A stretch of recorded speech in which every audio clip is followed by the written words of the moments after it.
Bonjour et bienvenue dans cette nouvelle série HTT Stories, le podcast qui retrace le parcours de mes invités, anciens lauréats du Handitech Trophy, depuis le concours jusqu'à aujourd'hui.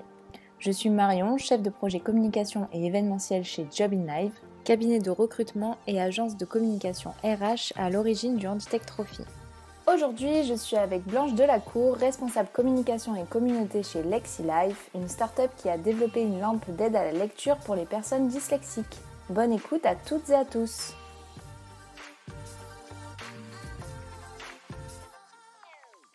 Bonjour Blanche, merci d'être parmi nous aujourd'hui.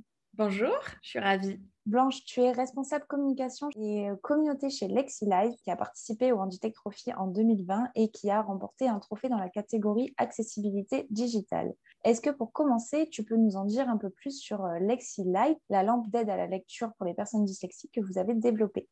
Alors, LexiLife, donc c'est le nom de l'entreprise et notre lampe, effectivement, s'appelle la lampe LexiLife. Cette lampe, elle a été créée suite à la découverte de 2 chercheurs français qui se sont rendus compte, en fait, que la majorité des personnes dyslexiques avaient une double dominance au niveau des yeux. Bon, ça va être différent pour chaque dyslexique, mais pour certains, c'est avec la confusion des lettres, le B, le D, le P, le Q, le O, le A, enfin, pour d'autres, avec les lignes qui s'entremêlent ou même certains enfants nous parlent de lettres qui dansent. Ce qu'on a intégré dans la lampe, c'est une lumière pulsée et modulée qui va permettre en fait de créer un faux œil dominant à un instant T. Donc en fait, le cerveau, au lieu d'avoir 2 informations très fortes en même temps à cause de leur double dominance, le cerveau ne va plus qu'avoir qu'une seule information et donc du coup, ça va permettre en fait aux dyslexiques de lire comme s'ils ne l'étaient pas. Et en fait, cette lampe, ce qu'il faut savoir, c'est qu'elle est assemblée dans une entreprise adaptée à Saint-Malo où 98% des salariés en fait sont en situation de handicap. Il y a aussi la partie électronique en fait qui est créée à Saint-Malo également. Donc on peut vraiment dire que c'est une lampe made in Bretagne. La lampe LexiLife, on peut l'utiliser sur tous les supports, tous les écrans, donc tablette, ordinateur, téléphone portable. Il faut juste faire attention à équilibrer la luminosité avec le niveau d'intensité de lumière que peut projeter en fait la lampe LexiLife. Alors aujourd'hui, on est 8 personnes dans l'équipe. Voilà, on est encore une petite équipe. Hein, c'est vraiment esprit start-up et on est ravis d'être dans ce projet aujourd'hui. Maintenant, si tu veux bien, on va revenir un petit peu sur l'histoire. Donc, tu nous as dit qu'il y avait donc 2 chercheurs à l'origine, mais est-ce que tu peux nous parler des étapes par lesquelles vous êtes passé pour produire la lampe? Alors oui, tout à fait. Alors comme je disais, en fait, on a eu la découverte des chercheurs qui étaient publiés en 2017. Donc de là, Jean-Baptiste Fontes, qui a été vraiment moteur du projet, s'est penché sur cette découverte puisque lui-même, en fait, a un frère dyslexique. Donc du coup, c'est un sujet qui l'a particulièrement touché. Il a décidé de poser la question et de mettre une équipe d'ingénieurs sur le sujet. Enfin, lui d'abord, et puis d'avoir quelqu'un à ses côtés pour l'aider à développer une technologie qui pourrait mettre en lumière justement cette découverte. Ensuite, main dans la main avec les chercheurs, il y a un prototype qui a été créé en 2019. On l'a testé avec les chercheurs, mais aussi avec les différentes familles qui voulaient commencer à tester la technologie. Donc, c'était le prototype, c'était une grande lampe blanche, voilà, qui était pas très, enfin, qui était un peu stigmatisante pour les personnes qui pouvaient l'utiliser. Donc, en fait, ce qu'on a fait, c'est qu'on a commercialisé le modèle officiel, celui qui est en vente sur notre site aujourd'hui. Donc, la version de la lampe officielle. Et cette lampe-là, on l'a lancée du coup au CES de Las Vegas en 2020. Les familles continuent de l'utiliser aujourd'hui. Maintenant, on a bien plus de 500 utilisateurs de la lampe. On a donné le sourire à plein de dyslexiques, amélioré le quotidien de plein de dyslexiques. Donc, on est ravis. Et donc justement, on parle de développement, de futur. Est-ce qu'il y a d'autres choses dont vous avez besoin aujourd'hui pour développer LexiLife? Est-ce que vous avez d'autres étapes en vue? Alors aujourd'hui, on a une superbe communauté qui est engagée, qui est à l'écoute et vraiment on a de la chance parce que c'est une communauté en or, mais on voudrait la développer encore plus aujourd'hui. Hein. Je parle notamment de notre communauté sur les réseaux sociaux.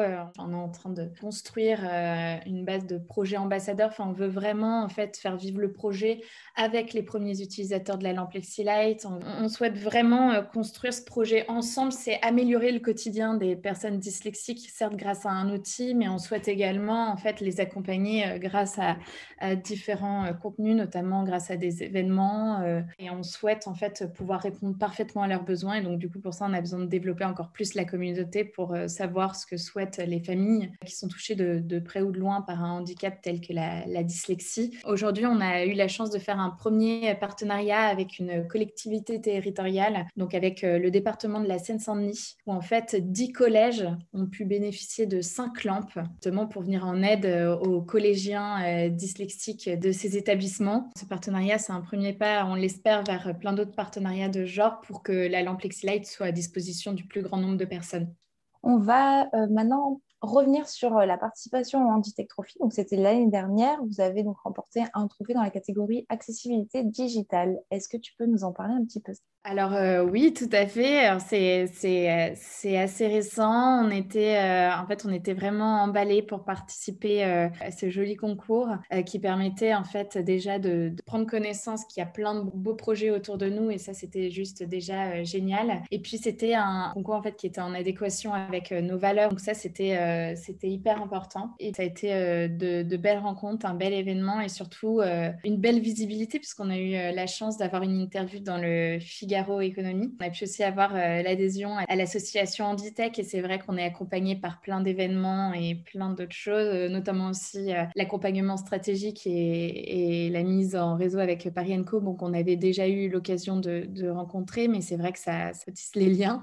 C'était une super aventure et puis surtout en fait ça a permis une certaine réassurance justement auprès de notre communauté ou des personnes qui nous connaissaient pas encore ou qui nous connaissaient déjà via la presse ou via d'autres canaux et qui avaient besoin en fait d'avoir quelque chose de plus pour nous faire confiance et c'est vrai que je pense que le Handitech Trophy nous a vraiment permis de valider cette confiance en fait auprès de notre communauté et on aime souvent parler de ce concours. Blanche, on arrive au bout de ce podcast. Est-ce que tu vois quelque chose à rajouter ou est-ce que pour conclure, tu aurais un petit mot d'encouragement pour la génération 2021 du Handitech Trophy? Pour la future génération du Handitech Trophy, franchement, foncez. N'hésitez pas à participer à ce concours parce que c'est vraiment une expérience unique. Comme je disais, plein de rencontres, un accompagnement. On peut se dire quand on participe à des concours comme ça, est-ce qu'il y aura réellement le suivi promis derrière? En fait, tout était là et on s'occupe vraiment bien de nous. Foncez. J'ai rien d'autre à rajouter. Merci beaucoup Blanche d'avoir été avec nous aujourd'hui. Je te souhaite un bon courage pour la suite et je te dis à bientôt. Oui, avec plaisir.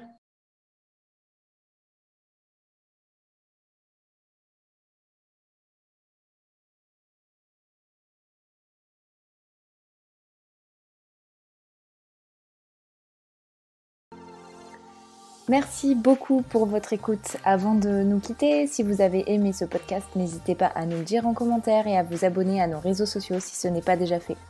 Rendez-vous très vite pour un nouvel épisode HTT Stories.